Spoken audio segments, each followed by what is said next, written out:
All right, so my Tabor City home here, and we went and bought the Chief medium barrel, professional medium barrel air hammer. One of the reasons we bought this is we have, it's not Latin plaster, it's plaster and wire mesh walls here in the den. And that stuff can kind of be a bear to get through. So,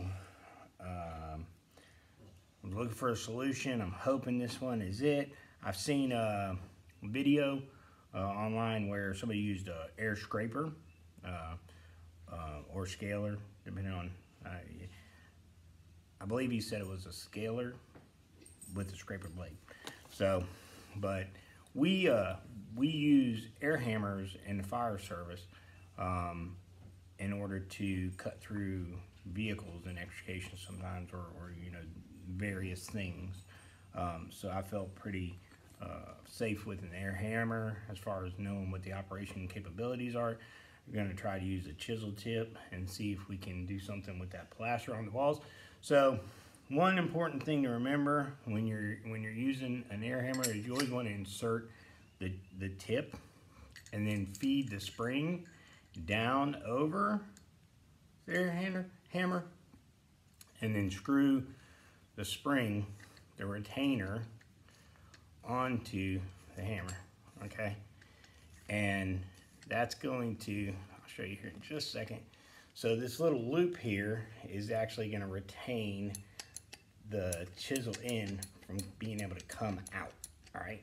If you had the spring on and you stuck the chisel down in there, as soon as you pull that trigger, that thing's gonna go flying. It's not gonna be a good day for you. So, because we just purchased this, we don't have a female end in there yet. So bought some of those at Harbor Freight, and where we purchased this. And I'm gonna go ahead and go get some Teflon tape, put it on in the end, feed in this tool, and then we're gonna see how it works on the wall. And you know, hopefully it'll do what I'm hoping it'll do, and we'll give you guys some feedback on that and let you know whether or not this is a worthy direction to travel when you're trying to get this plaster off these walls. So I'm really hoping this this tool was going to do what I wanted to do.